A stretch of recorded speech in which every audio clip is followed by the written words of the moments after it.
은혜의 시간 되시기 바랍니다.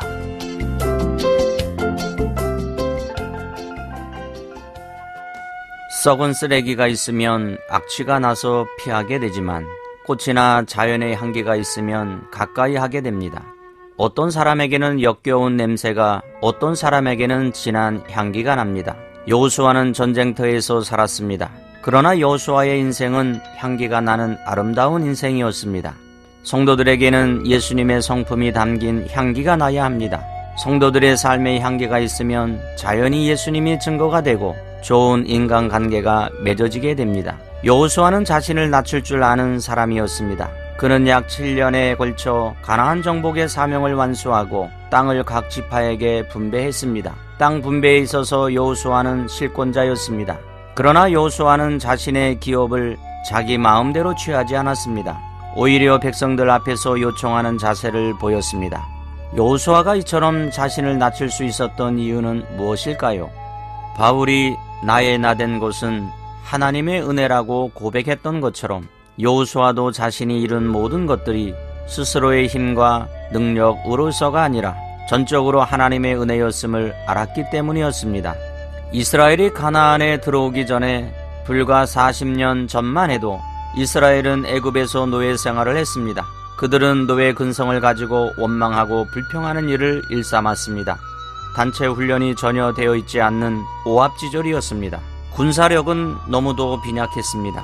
군사적으로 볼 때 이스라엘 백성들은 가나안 족속보다 훨씬 뒤떨어졌습니다. 그럼에도 불구하고 이스라엘 백성들은 여호수아의 인도하에 승승장구하며 어렵지 않게 가나안을 점령했습니다. 여호수아는 야전 사령관으로서 전투 때마다 대승을 거두고 심지어는 해와 달을 멈추기까지 하면서 역사상 전무후무한 위대한 승리를 경험했습니다. 하지만 그 모든 승리가 하나님의 도우심 때문인 것을 철저히 인식했기 때문에 결코 내가 했다라는 생각을 할 수 없었습니다. 여호수아 6장 2절을 보면 하나님께서는 여호수아에게 보라 내가 여리고와 그 왕과 용사들을 내 손에 넘겨 주었으니라고 하였습니다. 또한 8장 1절에서는 보라 내가 아이성과 그 백성과 그 성읍과 그 땅을 다 내 손에 넘겨 주었으니라고 하셨습니다.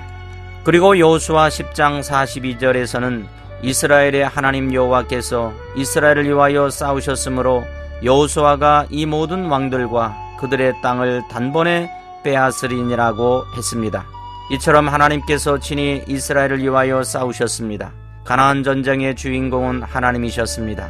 여호수아는 겸손할 수밖에 없었습니다. 겸손에 있어서 여호수아는 예수님을 닮았습니다.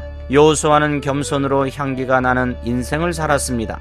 겸손은 은혜를 알고 하나님 앞에서 자신을 낮추고 하나님께 영광을 돌리는 것입니다. 지금까지 내가 살아온 것이 하나님의 은혜였습니다.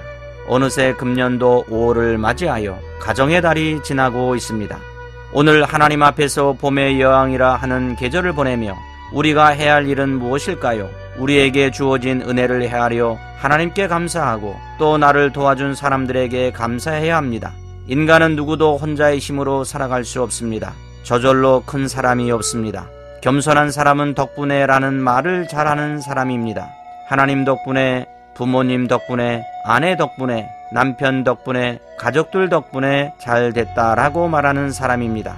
사랑하는 방송가족 여러분, 예수님을 닮은 여호수아처럼 남을 먼저 생각할 줄 알고 자신을 낮추고 마음을 비우고 그래서 그리스도의 향기를 내면서 인생을 살아가는 방송가족 성도님들이 되시기를 예수 그리스도의 이름으로 축복합니다.